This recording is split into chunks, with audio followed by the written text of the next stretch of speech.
पीछे आपको दिख रहा है, ये राजा जय सिंह का, अगर कहा जाए तो ये जय सिंह का बगीचा है और इसकी लंबाई और चौड़ाई सुन के आपको एक अजूबा लगेगा। इसकी लंबाई और चौड़ाई बहुत ही विशाल क्षेत्र में है। कम से कम ये दसियों किलोमीटर के परिक्षेत्र में ये आता है, जो राजा का ये बगीचा है। अब राजा के किले को भी देखेंगे, ये तो काफी बड़ा, काफी विशाल फैले हुए क्षेत्र में ये है, जो 10 किलोमीटर से भी ऊपर के परिक्षेत्र में ये केवल बाग बगीचे और उनके घर का क्षेत्रफल आता है। अब देखिए इसी जगह पे देखिए, यहाँ पे खेती भी होती है। आप अगर हमारे राइट साइड देखेंगे तो देखिए खेती के लिए भी भूमि है और काफी बड़ी भूमि है। यहाँ पे कई दर्जनों लोग केवल काम करते हैं, जो काम करने के लिए यहाँ पे आते हैं।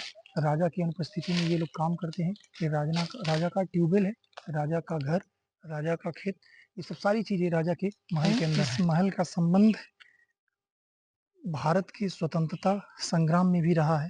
आपकी जानकारी के लिए बताएं, यहाँ पे चंद्रशेखर आजाद जी एक अंग्रेजों के जमाने के राजा चंगेरी हुआ करते थे। राजा चंगेरी की हत्या के लिए जो चंद्रशेखर आजाद जी थे, यहाँ पे वो कम से कम, अगर इतिहासकारों की माने तो कम से कम 15 दिनों तक इस महल और महल के आसपास के गांव में उन्होंने बिताया था। अभी भी आप बताएं,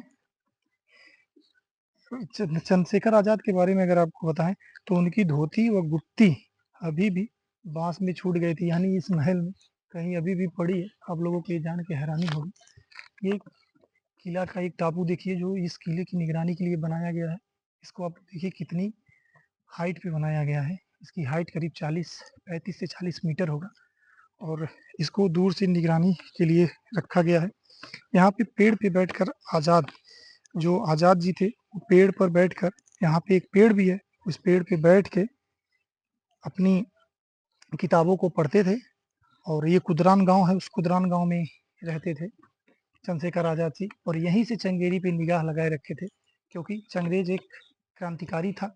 चंगेज एक अत्याचारी था, जिसकी हत्या के लिए प्लान बना के आए थे चंद्रशेखर आजाद जी, और इस किले में भी रुके थे। आप भी देखिए इस किले को। अभी के टाइम में अगर बताएं तो ये राजा रतन सिंह जी का निजी आवास भी कह सकते हैं। ये निजी आवास भी है उनका, और वो इस क्षेत्र के विधायक भी हैं, यानी बांसी विधानसभा के वो विधायक भी हैं, और ये उनका घर भी है। और घर के साथ साथ ये हवेली भी है उनकी, राजा की हवेली कहा जाए तो ये राजा की हवेली है। इस हवेली में राजा रतन सिंह जी के पुत्र कहें तो वो अभी भी यहाँ रहते हैं।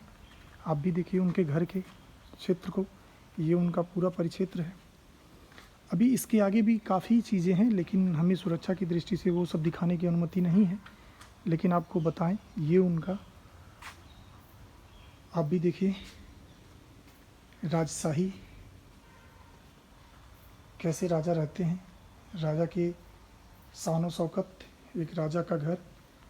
ये आपको बताएं, ये जो राजा का क्षेत्र है ये काफ़ी विस्तृत क्षेत्र है, काफ़ी बड़ा क्षेत्र है। एक साइड से देखें तो नेपाल, और दूसरी साइड से देखें तो उत्तर प्रदेश के संत कबीर नगर तहसील को देखें तो मेहदावल क्षेत्र आता है।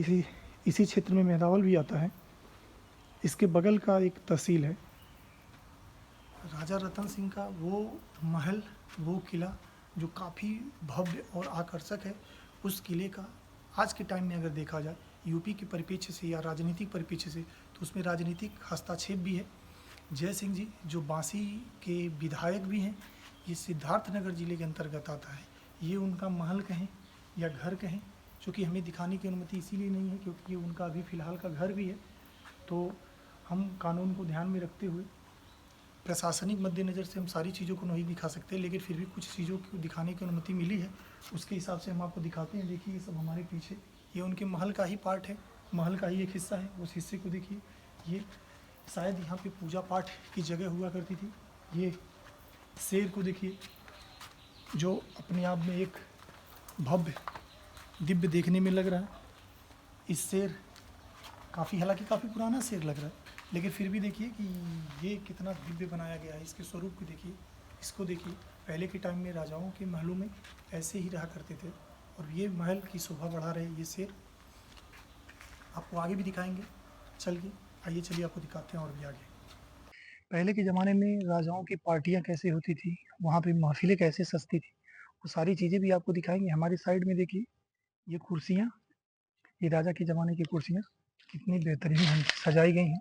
और किसी ज़माने में राजा यहाँ पे अपने 2-4 लोगों के साथ बैठा करते थे, पार्टियाँ करते थे। तो ये राजा के ज़माने की कुर्सियाँ हैं, आप भी देखिए बेहतरीन कुर्सी।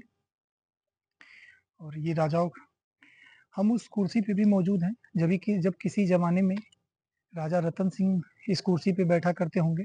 और आज के ज़माने में हम भी यहाँ पे मौजूद हैं। देखिए इन कुर्सियों की बनावटों को देखिए, ये लोहे की कुर्सियाँ हैं। आपको हम बताएं ये लोहे की कुर्सियाँ हैं, व्हाइट पेंट की गई हैं, लेकिन नक्काशी कितनी बेहतरीन की गई है आप भी देखिए। ये कुर्सियाँ हैं। इसके बाद हम और भी चीज़ें आपको दिखाएंगे। ये राजा के ज़माने की नृत्य शैली देखिए, आप भी देखिए नज़दीक से। उस टाइम की नृत्य शैली में क्या होता था, इस तरीके का नृत्य शैली, इस तरीके की चित्रकारी आप भी देखिए। ये राजा के ज़माने